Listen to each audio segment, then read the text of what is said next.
തള്ളേ, വല്ലാത്ത മഴ തന്നെ. എന്തരായാലും മഴ നനഞ്ഞത് നന്നായി. ഇനി ഒരാഴ്ചത്തേക്ക് കുളിക്കണ്ടല്ലോ. ആരാണത്? ചോദിച്ചത് കേട്ടില്ലേ ആരാണെന്ന്? തള്ളേ, കൊമ്പളിന് മനസ്സിലായില്ലെന്നാണ് തോന്നുന്നത്. എന്തൊരു പെണ്ണായി എന്താറി. ഇനി എന്റെ ക്വാഡ് നമ്പർ ഇറക്കിയിട്ട് തന്നെ കാര്യം. പോയിൻ പൂച്ചേ, ഇന്നിവിടെ ചേട്ടനുണ്ട്. പോയിട്ട് നാളെ വരിൻ. കട്ടു തിന്നാൻ വന്നിരിക്കുന്നു കണ്ടൻ പൂച്ച. പറഞ്ഞത് കേട്ടില്ലേ പൂച്ചേ, ഇന്നിവിടെ ചേട്ടനുണ്ടെന്ന്. ഓഹോ, നിന്റെ ചേട്ടൻ തന്നെയാണ് ഈ വിളിക്കുന്നത്. വാതിൽ തുറക്കാൻ. അയ്യോ, എന്റെ രാജേട്ടൻ. അപ്പൊ പിന്നെ ഇതാര്? പറയടാ ദ്രോഹി, നീ ആര്? ഓഹോ, ഇത്രയും നേരം എന്നോടൊപ്പം കഴിഞ്ഞിട്ട് ഇപ്പൊ ഞാൻ ആരെന്നോ? എന്റെ രാജേട്ട, ഇദ്ദേഹം പറയുന്നത് കല്ല് വെച്ച നുണയാണ്. ഇരുട്ടായതുകൊണ്ട് ഞാൻ ഇദ്ദേഹത്തെ കണ്ടതുപോലുമില്ല രാജേട്ട. സത്യം പറയടാ, ആരാണ് നീ? അത് ചോദിക്കാൻ നീ ആരടാ? ഓഹോ, അപ്പൊ ഞാൻ ആരാണെന്നറിയണമല്ലേ? പണ്ടൊരു മണിയറവാതിലിൽ മുട്ടിയപ്പോഴാണ് ഈ ചോദ്യം ഞാൻ ആദ്യമായി കേട്ടത്. നീ ആരാണ്? നിനക്കെന്തറി വേണമെന്ന്? എടാ പേപ്പട്ടി തലയ, അന്ന് നീ മുട്ടിയ മണിയറബാദിൽ ആരുടേതാണെന്ന് നിനക്കറിയാമോ? എനിക്കറിയാമടാ, സൈമൺ നാടാറുടെ. ആ സൈമൺ നാടാറാനടാ ഈ ഞാൻ. അന്ന് നീ വാതിലിൽ മുട്ടിയപ്പോൾ എന്റെ ആദ്യ രാത്രി കുളമായി. അതിന് പകരം വീട്ടാൻ വന്നതാടാ ഈ ഞാൻ. സൈമൺ നാടാറാണ് പോലും. സൈമൺ നാടാർ. സൈമൺ നാടാറുടെ മുഖം എനിക്ക് നല്ല പരിചിതമാണ്. നാടാറുടെ മുഖം ഇങ്ങനെയല്ല. എന്നാൽ ഇങ്ങോട്ട് നോക്ക്, നാടാറാടോന്ന്. നാടാരേ, ഇത്ര നേരം എന്റെ കൂടെ ഉണ്ടായിട്ടും എനിക്ക് മനസ്സിലായില്ലല്ലോ അങ്ങ് സൈമൺ നാടാരാണെന്ന്. എന്തൊരാൾ മാറാട്ടം. അതാണ് ഈ സൈമൺ നാടാർ. അയ്യോ, ഇവിടെ നിന്ന് എന്റെ സൈമൺ നാടാർ എവിടെ? പറയും, നിങ്ങൾ അദ്ദേഹത്തെ കൊന്നുകളഞ്ഞോ? സൈമൺ നാടാരെ നിങ്ങൾ കണ്ടോ? ഞാൻ തന്നെയാണ് സൈമൺ നാടാർ. എന്തൊരു കഷ്ടമാണെന്ന് നോക്കണേ. ആൾമാറാട്ടം നടത്തി വീരനാകുന്നു വേട്ടാവളിയ. ഈ മാണിക്യത്തിന് 4 കാലുള്ള പോത്തുകളോട് പെരുമാറിയാണ് പഴക്കം. ഇനിയിപ്പം നിന്നെ പോലുള്ള 2 കാലുള്ള പോത്തുകളോട് ആ പഴക്കം മതിയെങ്കിൽ അങ്ങനെ ആവട്ടെ. മോട കണ്ട ഇടപെടുപടാ പട്ടി. അശ്ലീലം പറയുന്നോടാ നായ. നിന്ന് വാചക സെറ്റ് നടത്താതെ തമ്മിലടിക്കണടാ സോറി തവളകളെ. നാടാരെ അടിക്കിൻ. എനിക്ക് അടി വാങ്ങി തരുന്നോടി ദുഷ്ടേ. അതല്ല പറഞ്ഞത്, നാടാരെ അടിക്കിൻ. ഓഹോ, എടാ നിന്നെ നാണിന്ന്.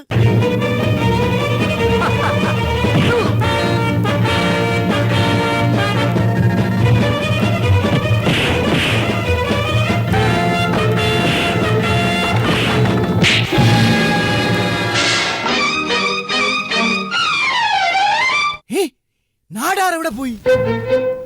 ഹലോ മിസ്റ്റർ, ഒരു സംശയം. ഇവിടെ അടികൊണ്ട് വീണ ഒരു മനുഷ്യനെ നിങ്ങൾ കണ്ടു? ഇല്ല, ഞാൻ ആരെയും കണ്ടില്ല. ഒരുത്തൻ ഇതുവഴി ഓടിപ്പോകുന്നതായിട്ട് എനിക്കൊന്ന് തോന്നി. ഓഹോ, അപ്പോ നാടാർ രക്ഷപ്പെട്ടു. അതെ, ഞാൻ രക്ഷപ്പെട്ടു. നാടാരേ, നിന്ന് ചലക്കാതെ ഇറങ്ങി പോരാ എന്റെ വീട്ടിൽ നിന്ന്. നിന്റെ വീടോ? പറഞ്ഞു കൊടുക്കടി ഈ വീട് ആരുടേതാണെന്ന്. നാടാരുടേതാണ്. വീട് ആരുടേതാണെന്ന് ചോദിച്ചപ്പോൾ നാടാരുടേതാണെന്ന് തിരിച്ചു ചോദിക്കുന്നു കൂലടേ. സരോജം, എന്താണ്? അപ്പോ നീ എന്നെ സതിക്കുകയായിരുന്നല്ലേ? ഇനി ഉള്ളോളം സമയം പോലും ഞാൻ ഇവിടെ നിൽക്കൂല. രാജേട്ടൻ, ഞാൻ പാണ്. ഇനി നീ തീരുമാനിക്കും, നിനക്ക് നാടാർ വേണോ അതോ ഈ രാജൻ വേണോ എന്ന്. രാജേട്ടാ, എന്റെ വീടിനെ കുറിച്ച് നീ കേട്ടിട്ടില്ലല്ലോ. ഒരേക്കർ നിറച്ചും വീട. ഒരേക്കർ നിറച്ചും വീടോ രാജേട്ടാ? അപ്പോൾ അത് വീടോ അതോ കൊട്ടാരമോ? വീടുമല്ല കൊട്ടാരവുമല്ല, പിന്നെ ലക്ഷം വീട് കോളനി. അയ്യേ, കാളനിയിലേക്കും കീളനിലേക്കും ഒന്നും ഞാനില്ല. എനിക്കെന്റെ സൈമേട്ടൻ മാത്രം മതി. ഓഹോ, അപ്പൊ കാര്യങ്ങൾ ഞാൻ നിരീക്ഷതുപോലെ തന്നെ അല്ലേ? എന്തരായാലും കാമുകനും കാമുകിയും ജോയിന്റ് ആയ സ്ഥിതിക്ക് ഓരാ ബാഞ്ചി വെള്ളമൊക്കെ കുടിച്ച് നിങ്ങൾ ഇവിടെ കിടന്ന് കറങ്ങി. ഇതിന്റെ ഇടയില് നമ്മളില്ലേ ആന്തരാസ് കൂന്തരാസ് തള്ളേ കല്ലുപ്പ് തീരണില്ലല്ലോ. അതിനിവിടെ കല്ലുപ്പല്ലല്ലോ പൊടിയുപ്പല്ലേ ഉപയോഗിക്കുന്നത്. ചവളയെ വലിച്ചു കീറി തുപ്പല് തൊട്ടൊരു കൊട്ടടിച്ചു തന്നാളുണ്ടല്ല. കാറിപ്പോടി പിത്ത കാറി.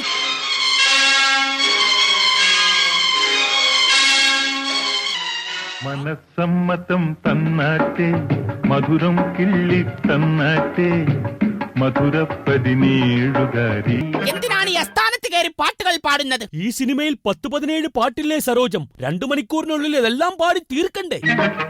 മനസ്സമ്മതം തന്നാട്ടെ മധുരം കിള്ളി തന്നാട്ടെ മനസ്സിന്റെ പന്തലിലെ വിരുന്നുകാരാ വിരുന്നുകാരാ.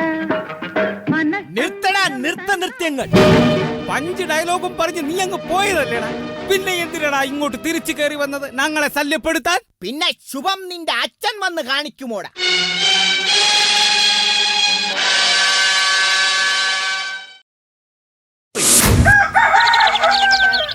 ഓ നേരം വെളുത്ത് പല്ലിന്റെ കുത്തി കുത്തി ഇരിക്കുന്നു. ഇതെന്തോന്ന് മനുഷ്യ? കുറച്ച് ഡയമണ്ട് എന്റെ അണ്ണാക്കിലോട്ട് പോയി അത് ഞാൻ കിണ്ടി ഇളകുന്നു. നിങ്ങൾ ഇറങ്ങുന്നില്ലേ? എവിടെ? ഇന്ന് എന്റെ അമ്മാവിന്റെ മോളുടെ കല്യാണമല്ലേ? ആ അപ്പൊ അതിനാണ് പിള്ള ഈ മഞ്ഞ പട്ടുസാരി കൊടുത്തന്നെ ഞെളിഞ്ഞു കയറി വന്നിരിക്കുന്നത്. നീ ഒറ്റയ്ക്ക് അങ്ങ് പോയാ മതി. ദേ അനാവശ്യം പറഞ്ഞു പോകരുത് കേട്ടോ. എന്തോന്ന്? എന്റെ അമ്മാവിന്റെ മോളുടെ കല്യാണത്തിന് നിങ്ങൾ ഇങ്ങനെ നിന്നാൽ ശരിയാവില്ല. നിങ്ങൾ കൂടെ വരണം എന്റെ കൂടെ. അതങ്ങ് പള്ളിയിൽ ചെന്ന് പറഞ്ഞത്. നിന്റെ അമ്മാവനുണ്ടല്ലോ ആ എച്ച് നാണുള്ള അങ്ങേര് ഒറ്റ ഒരുത്തം കാരണം ഞാൻ ഇന്നില്ല അറിയാവോ? ദേ വേറെ ആരെന്ത് പറഞ്ഞാലും ഇന്ന് സഹിക്കും. പക്ഷെ എന്റെ അമ്മാവനെ കുറിച്ച് വല്ലതും പറഞ്ഞോണ്ടല്ലോ. എന്തോന്ന് പറഞ്ഞാ നീ എന്ത് പേടി? എന്റെ അമ്മാവനാണ് നമ്മുടെ ഈ കല്യാണം നടത്തി തന്നത്. ആ അമ്മാവനെല്ലാം പറഞ്ഞോണ്ടല്ലോ. ആ ഒരൊറ്റ കാര്യത്തിൽ എനിക്ക് അങ്ങേരോട് ഇത്ര വൈരാഗ്യം അറിയാവോ? അങ്ങേരത് നടത്തി തന്നില്ല. ഞാൻ ഇപ്പൊ വല്ല ഐശ്വര്യ സുസ്മിത മഞ്ജുവാരനെ കെട്ടി നല്ല കിടിലം കൊച്ചുമായിട്ടൊക്കെ സുഖമായിട്ട് ജീവിച്ചനെ. നിങ്ങൾ അങ്ങ് വിളിച്ചേക്കണം ഐശ്വര്യ റായ്. ഇറങ്ങ് മനുഷ്യ അങ്ങോട്ട് പെട്ടെന്ന്. നീ ഒന്നും പറയണ്ട. ഞാൻ വരാൻ പറ്റൂല. എന്നെ കൊണ്ട് പറ്റൂല. നിങ്ങൾ എന്റെ കൂടെ കല്യാണത്തിന് വന്നേ പറ്റൂ. അതങ്ങ് പള്ളിയിൽ ചെന്ന് പറഞ്ഞ നീ ഒറ്റയ്ക്ക് പോകത്തേ ഉള്ളൂ. പിന്നെ നമുക്ക് കാണാം. എന്താ അത് രാവിലെ തന്നെ പ്രശ്നം? എന്താ ഇവിടെ ചുറ്റുപാടത്തുള്ള ആൾക്കാർക്ക് താമസിക്കൊന്നും വേണ്ട. രാവിലെ തന്നെ ബഹളം. അല്ലേ എന്തോ ഇങ്ങനെ ചുമ്മാ എലി വെട്ടി നടക്ക്. എന്റെ പൊന്നു ചേട്ടാ, എന്റെ അമ്മാവിന്റെ മോളുടെ കല്യാണമാണെന്ന് ഈ മനുഷ്യൻ പറഞ്ഞത് ഞാൻ എങ്ങനെ ആളുടെ മുമ്പിൽ ഒറ്റയ്ക്ക് പോവും? നിങ്ങൾ പറ. എന്റെ സുരേഷേ, അമ്മാവന്റെ മോളെ കല്യാണല്ലേ, ഒന്ന് പോയിക്കൂടെ? അളിയ ഞാൻ കാര്യം പറഞ്ഞുതരാം. ഇങ്ങനെയുള്ള അമ്മാവനെന്ന് പറഞ്ഞ എച്ച് നാണ് പിള്ള എന്നെ കല്യാണം ക്ഷണിച്ചത് എങ്ങനെയാണെന്ന് അറിയോ? എങ്ങനെയാ? ഇങ്ങനെ വീടിന്റെ 10 വീടിന്റെ അപ്പുറത്തുള്ള ഒരു കൊച്ചു ഇറക്കി അവന്റെ ലെറ്റർ കൊടുത്ത് വിട്ടേക്കുന്നു എന്നെ വിളിക്കാൻ വേണ്ടി. അല്ലെ മീശുള്ള ആരെങ്കിലും ആ കല്യാണത്തിന് പോവളിയാ? അത് പോകാൻ പാടില്ലല്ലോ. അയാളെ വീട്ടിലെ കല്യാണം അയാളൊരു ചെറുക്കന്റെ കയ്യിൽ അങ്ങനെ കത്ത് വിട്ട് നമ്മൾ പോണ ഒരു കാര്യമില്ല. ഒരു കാര്യമില്ല. അതൊന്നും ഒരു സുഖമില്ലാത്ത അമ്മാവനല്ലേ ചേട്ടാ? അതെയോ? അതിനൊക്കെ വലിയ കാര്യമായിട്ട് കണ്ടാ? എന്റെ സുരേഷേ, സുഖമില്ലാത്ത അമ്മാവനല്ലേ? അപ്പൊ എന്തായാലും നിങ്ങൾ എന്തായാലും പോകണം. കല്യാണത്തിന് പോകണം, നിർബന്ധമാണ്. പിന്നെ സുഖമില്ലാത്ത ആളാ. പെണ്ണുങ്ങളെ കുളിക്കുമ്പോ തെങ്ങിന്റെ മണ്ടൊക്കെ സീൻ പിടിക്കാൻ അങ്ങേർക്ക് ഒരു കുറവില്ലല്ലോ. ഇതാണ് പറഞ്ഞാൽ ഇതെല്ലാം പോട്ട് കല്യാണ ലെറ്റർ എഴുതി വെച്ചേക്കുന്നത്. സൗകര്യമുണ്ടെങ്കിൽ വരണം. സൗകര്യമുണ്ടെങ്കിൽ. അപ്പൊ ഞാൻ പുള്ളി വിചാരിക്കുന്നത് ഞാൻ വേലാൻ കുലിയൊന്നും ഇല്ലാത്ത ഒരുത്തൻ. വളരെ താറ്റി കെട്ടി എന്നെ താറ്റി കെട്ടി. അപ്പൊ ഞാൻ പോണോളിയാ? അത് പോകരുത് ഒരിക്കലും. ഞാൻ പോകില്ല. അങ്ങനെ പോകാൻ പാടില്ല. നമ്മുടെ സൗകര്യം കൂടെ നോക്കണ്ടേ? അതുകൊണ്ടല്ലേ സൗകര്യം ഉണ്ടെങ്കിൽ വരണോന്ന് എന്റെ അമ്മാവൻ പറഞ്ഞത്. അതെ, അത് ശരിയാണ്. നിങ്ങൾക്ക് വല്ല ജോലി തിരക്കൊക്കെ ആണെങ്കിലോ നിങ്ങൾ ആ ഒരു സൗകര്യം വിചാരിച്ചായിരിക്കും. അപ്പൊ എന്തായാലും സുരേഷ് പോകണം. നീ പോടാ അങ്ങോട്ട്. എന്നെ കൊണ്ട് പോകാൻ പറ്റൂല. അതങ്ങനെ പോകാൻ പാടില്ല. കാരണം ഒരു വ്യക്തിത്വത്തിനെ ചോദ്യം ചെയ്യണ പോലെ ഒരു സംഭവം. എന്റെ വ്യക്തിത്വത്തിന് ചോദ്യം ചെയ്തളിയാ. അതാണ് എന്നെ ഒരുത്തനെ ഇങ്ങനെ ചോദ്യം ചെയ്തു. എനിക്ക് മനസ്സിലായ സംഭവം. അരമണിക്കൂർ കൊണ്ട് ഞാൻ ഇവിടെ ഇറങ്ങും. എന്റെ കൂടെ നിങ്ങൾ വന്നില്ലെങ്കിൽ ഞാൻ കാണിച്ചു തരാം. അല്ല നീ ഒരാളെ കാണിക്കും. അല്ല പിന്നെ ചേച്ചി എന്താ കാണിച്ചു തരാറ് പോണ്? ചുമ്മാ പറയടാ. അല്ല ചില പിന്നെ വല്ല കാണിച്ചാൽ ഞാൻ പോയിട്ട് വരാം. എന്തവരൊക്കെ എങ്ങനെ ഫാമിലിയൊക്കെ എങ്ങനെയാ ചിന്തിക്കാൻ തന്നെ പാടില്ലേ? നമ്മുടെ നാട്ടിൽ ഇങ്ങനത്തെ ഒരുപാട് പ്രശ്നമുണ്ടെന്ന്. ഇതുകൊണ്ട് കുടുംബം വരെ തകരാറിലാവുന്ന സംഭവങ്ങൾ അതൊക്കെ. എന്ത് കാര്യമുണ്ട് അല്ലേ? പക്ഷെ എന്തോ ഒരു അപാകത തോന്നി എനിക്കിതില്. ഇതാണ് സ്ഥിരമുള്ള പരിപാടി. അത് ഓരോ ഫാമിലിയുള്ള പ്രശ്നം, ചെറിയ പ്രശ്നങ്ങൾ ഊതിപ്പെറുപ്പിച്ച് വലുതാക്കുക, ഇന്നലെ വലിയ വിഷയങ്ങളാക്കുക. നല്ല കാര്യമുണ്ട്. അപ്പൊ അത് ഇയാള് പറഞ്ഞതിലും കുറച്ച് കാര്യമൊക്കെ ഉണ്ട്. ആര്? ഇയാള് പറഞ്ഞത് ഒരു കല്യാണത്തിന് ക്ഷണിക്കാന്നൊക്കെ പറയുമ്പോൾ ഇത് അങ്ങനെ ഒരു അയൽവാസി പയ്യന്റെ അടുത്ത് കത്ത് കൊടുത്തയച്ചിട്ട് വരാൻ പറയില്ലല്ലോ. ഇതിന് ശരി അതല്ല സംഭവം. ആ ചേച്ചി പറഞ്ഞു കേട്ടില്ലേ, ആരും തന്നെ സുഖമില്ലാത്തൊരു മാമൻ. അപ്പൊ എന്തായാലും പോണ്ടേ? സംഗതിയൊക്കെ ശരിയാണ്. എന്നാലും അവര് കല്യാണല്ലേ വീട്ടിൽ നടക്കണത്. അപ്പൊ അയാൾ നേരിട്ട് വന്ന് ക്ഷണിക്കുകയാണെങ്കിൽ ഈ കുടുംബത്തിന് എന്തൊരു സന്തോഷം ഉണ്ടാവും, അയാൾക്ക് എന്തൊരു സന്തോഷം ഉണ്ടാവും. നേരിട്ട് വിളിക്കുന്നത്. ഇപ്പൊ ഫോണിൽ കൂടെ ഒക്കെ വിളിച്ചിട്ട് കല്യാണത്തിന് പോണ സമയമാണ്. ഇനിയിപ്പോൾ നേരിട്ട് തന്നെ വരണം എന്താണ്, എത്ര കല്യാണത്തിന് ഫോൺ വിളിച്ച് പോകേണ്ട ആൾക്കാർ, അതൊന്നൊരു വിഷയമില്ല. പക്ഷെ ചേച്ചീൻ്റെ സങ്കടം കണ്ടിട്ട് എനിക്ക് ഭയങ്കര ഇതായി. കാരണം എന്തായാലും അവൻ പോകണം. അതല്ല ഞാൻ പറയുന്നത് എന്താ അറിയോ, ഈ ചേച്ചിന്റെ മാമനാണുള്ളത്. അതെ, സ്വന്തം മാമ, പെങ്ങളെ മോന് മോളാണ് അപ്പൊ ഈ പെണ്ണ്. അപ്പൊ എന്തായാലും അത് വീട്ടിൽ പോയി ക്ഷണിക്കേണ്ട ഒരു അധികാരം അവർക്കുണ്ട്. വീട്ടിൽ പോയി ക്ഷണിക്കുക, അതല്ല ഞാൻ പറഞ്ഞതെന്ന്. എനിക്ക് ഒന്നാമത് ആ ചേച്ചിന്റെ സങ്കടം കണ്ടിട്ട് എന്തോ മാതിരി. കാരണം അവൻ എന്തായാലും പോകണം, കല്യാണത്തിന് നിർബന്ധമായാലും പോകണം. എനിക്ക് അതിനോട് യോജിപ്പ് തോന്നില്ല. ഒന്നുമില്ലെങ്കിൽ എടുത്ത് വളർത്തിയ ആ കുട്ടീനെ എടുത്ത് വളർത്തിയില്ല, ആ ചേച്ചിനെ എടുത്ത് വളർത്തിയ. എങ്ങനെ എടുത്ത് വളർത്തിയതാണെന്നുണ്ടെങ്കിലും നമ്മൾക്ക് എന്താ പറയാ, ജീവിതം മുന്നോട്ട് വേറെ തന്നെ വീട്ടിലാണ് ജീവിക്കുന്നത്. അപ്പൊ ആ ഒരു കുടുംബമാണ്, കുടുംബത്തിലേക്ക് കല്യാണം പോയി പറയാൻ തന്നെ വേണം. അതാണ് എൻ്റെ ഒരു തീരുമാനം. എനിക്കങ്ങനെ തോന്നില്ല എന്തായാലും. അല്ല എന്താ പറയുക, അയാളൊരു വ്യക്തിത്വത്തിന് ചോദ്യം ചെയ്യണ പോലെയൊക്കെയല്ല ഇപ്പൊ സംഭവങ്ങൾ ഉണ്ടാവുക. അത് സാധാരണക്കാരനൊന്നും മനസ്സിലേക്ക് കൊള്ളുന്ന സംഭവമല്ല അത്. അപ്പൊ എന്തായാലും ഇവര് വീട്ടിൽ വന്ന് ക്ഷണിക്കണം എന്നുള്ളത് ഒരു ആഗ്രഹം എനിക്കുണ്ടായിരുന്നു. അല്ലാതെ നാണമാനില്ലാത്തവർക്ക് പറഞ്ഞത് ഏർപ്പാടൊന്നും ഇല്ലത്.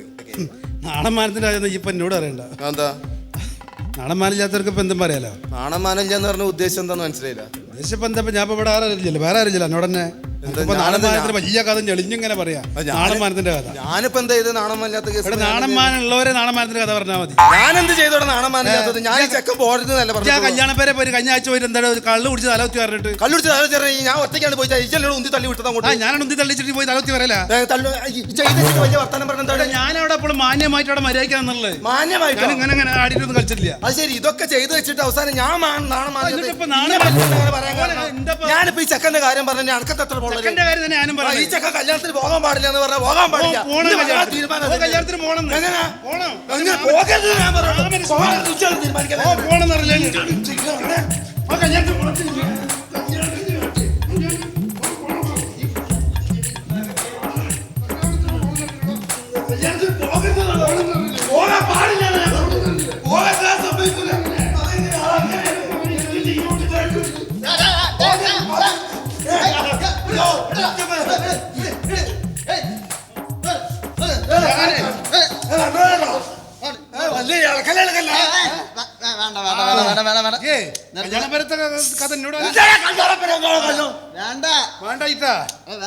ചുമ്മാ ഇല്ല. എന്ത് പ്രശ്നം? എന്ത് ആ സുരേഷിന്റെ കല്യാണത്തിന്റെ കാര്യം ഞാൻ പറഞ്ഞു, അവന്റെ മാമന്റെ കല്യാണത്തിന്. ഞാൻ പറഞ്ഞ അവൻ പോകാൻ പാടില്ല എന്ന്. ഒരു സുഹൃത്തെ, കല്യാണക്കത്ത് ഒരു പയ്യന്റെ അടുത്ത് കൊടുത്തു വെച്ചാണ് ചെക്കനെ കല്യാണം വിളിച്ചത്. അപ്പൊ പോണേ ശരിയാണോ? അത് ഞാൻ ചോദ്യം ചെയ്ത്. സുരേഷ് നമ്മളെ സുരേഷ്, നമ്മുടെ ഇവിടത്തെ സുരേഷ്. സുരേഷ് എവിടെ? സുരേഷും ഭാര്യ എവിടെ? നാണം വേണോടാ. ഇവിടെ പോത്തുകളെ പോലെ വളർന്നില്ലടാ നീയൊക്കെ. ഇവിടെ വല്ലവന്റെ കാര്യത്തിന് വേണ്ടി നീയൊക്കെ ഇവിടെ കിടന്ന് ഉരുണ്ട് കിടന്ന് അടിവിടുന്നു. ഇതിനാടാ നിന്നെയൊക്കെ വീട്ടുകാർ വളർത്തിയത്? നാട്ടുകാരുണ്ടായിരുന്നു വിചാരിക്കും. നാണോ മാനോ ഇല്ലാതെ പോയടാ.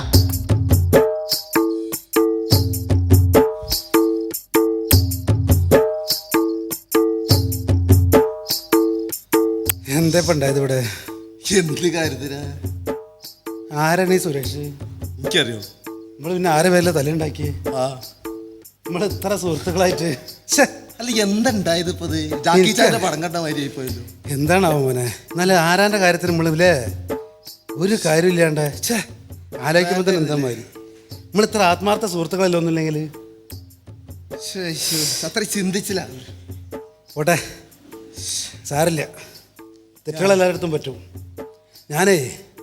ഞാൻ ആലോചിച്ചപ്പോൾ സംഭവം എന്താ അറിയോ? സത്യം എൻ്റെ ഭാഗത്താ. കാരണം വെച്ചാല് അങ്ങനെയൊക്കെ വിളിച്ചത് എനിക്ക് കല്യാണത്തിന് പോകാൻ പാടില്ല. അതാണിത് ശരി. അയ്യോ അങ്ങനെ പറയരുത്. എനിക്ക് എന്താ അറിയോ, ശശിയേട്ടൻ പറഞ്ഞതിനെ ശരിക്കും ഇവര് പോണം കല്യാണത്തിന്. ആര്? സുരേഷും ഭാര്യയും പോണം ശരിക്കും അവിടെ. അല്ലടാ, അതല്ല അതിന്റെ ശരി. അല്ല, കല്യാണം പറയാതെ തന്നെ അവർക്ക് പങ്കെടുക്കാനുള്ള ഒരു അധികാരം അവർക്ക് ഉണ്ടല്ലോ. അതല്ല ഞാൻ പറഞ്ഞില്ല. ഞാൻ ഇപ്പൊ സംഭവിച്ചില്ല, നമ്മള് എന്നെക്കാട്ടി ഒരു 1-2 വയസ്സിന് മൂത്തായിരിക്കും ഞാൻ. പക്ഷെ പ്രായം എന്നല്ല അതിൽ പ്രശ്നം. ഏത് ചെറുപ്പക്കാർ എത്ര ചെറിയ കുട്ടികൾ പറയും നല്ലതാണ്, നമ്മളത് അംഗീകരിക്കണം. അതാണ് അതിന്റെ ശരി. കാരണം ഈ പറഞ്ഞാടാ അതിന്റെ ശരി. കാരണം എനിക്ക് ഒരു അങ്ങനത്തെ ഒരു സമാധാനം. കാരണം എനിക്ക് അങ്ങനെ വയ്യ. എന്തായാലും ഈ പറഞ്ഞാൽ ശരി, എന്തായാലും പോകാൻ പാടില്ല അവൻ. കത്തൊക്കെ ആകുമ്പോൾ പാർസൽ വീട്ടിലേക്ക് അയച്ചാ എന്താ അത്? ഇന്നത്തെ കാലത്ത് അങ്ങനെ കത്തൊക്കെ വീട്ടിൽ എറിഞ്ഞു കൊടുത്തിട്ട് മാമന്റെ വീട്ടിലെ കല്യാണം ആകുമ്പോൾ ഇവർക്ക് ക്ഷണിക്കാതൊക്കെ പോവാ. സാഹചര്യങ്ങളോടെ പോയി അന്വേഷിച്ചിട്ട് പങ്കെടുക്കേണ്ട ആൾക്കാരാണ് ഇവര്. ശരിക്കും അവര് പോണം ശരിക്കും. പക്ഷെ അതല്ലടാ, ഈ പറഞ്ഞാണ് ശരി. പോവരുത്, ജമ്മുണ്ടെങ്കിൽ കല്യാണത്തിന് പോകരുത്. ആണ് അതിന്റെ ശരി. ഞാൻ അധികമായിട്ട് എനിക്ക് മാപ്പ് തരും. എനിക്കൊരു മാപ്പ് തരണം നിങ്ങള്. എന്തിനാ? വെറുതെ ഞാൻ ഒരുപാട് തട്ടി കയറിയില്ലേ? അത് ശരി. എടോ ഞാൻ 5-ന്റെ പൈസനൊക്കെ ഞാൻ മാപ്പ് തരാന്നാണ് പറഞ്ഞിട്ട്. അതല്ല, മനസ്സിൽ ഭയങ്കര വിഷമം. അങ്ങനെ ഒരുമിച്ച് നടന്ന ആൾക്കാർ നമ്മളത് ഒന്നല്ലാതായി തീരാന്നുള്ളൊരു തോന്നല്. എന്നൊരു കാര്യം ചെയ്യ്, ഏതായാലും ഞങ്ങൾക്ക് മാപ്പ് തന്നിരിക്കണം. മാപ്പ് തന്ന് അതെന്തൊരു സുഖമില്ല. ആ മാപ്പിന് എന്തോ ഒരു സുഖമില്ലല്ലോ അത്. അതൊരു സുഖമില്ലാത്ത മാപ്പാണല്ലോ. സുഖമില്ലാത്ത മാപ്പാ? എടോ നിനക്ക് മാപ്പ് തന്ന് പോരെ? മാപ്പ് എന്ന് പറയുമ്പോൾ അതിനൊരു എളിമയിലൊക്കെ പറഞ്ഞൂടെ? ശരിയടാ മാപ്പ്, അതൊക്കെ അല്ലേ അതിന്റെ രീതി. നിങ്ങൾ ഇങ്ങനെ ഗൗരവ പോലീസുകാർ മാപ്പ് തരുന്ന മാതിരിയൊക്കെ തന്നാൽ എങ്ങനെ? ശരിയടാ മാപ്പ്. അത് ആ കാര്യത്തിന് പിന്നെ മാപ്പ് വയ്ക്കാൻ പിന്നെ മേലോട്ട് കളിക്കുന്നത്. ഇത് മേല് വേനാണ്ടല്ലോ, ഇറച്ചി വേനാണ്ടല്ലോ. ഇത് വെറുതെ എന്താ കളിക്കുക? എടാ മാപ്പ് വെച്ചാൽ മാപ്പ് തന്നല്ലോ. മാപ്പ് വയ്ക്കാനോ ചോദിക്കുമ്പോ തരണോടോ, അല്ലാതെ പിന്നെ ചേമ്പല വർത്താനം പറയല്ലേ? എടാ മാപ്പ് ഞാൻ തന്നില്ല എനിക്ക്.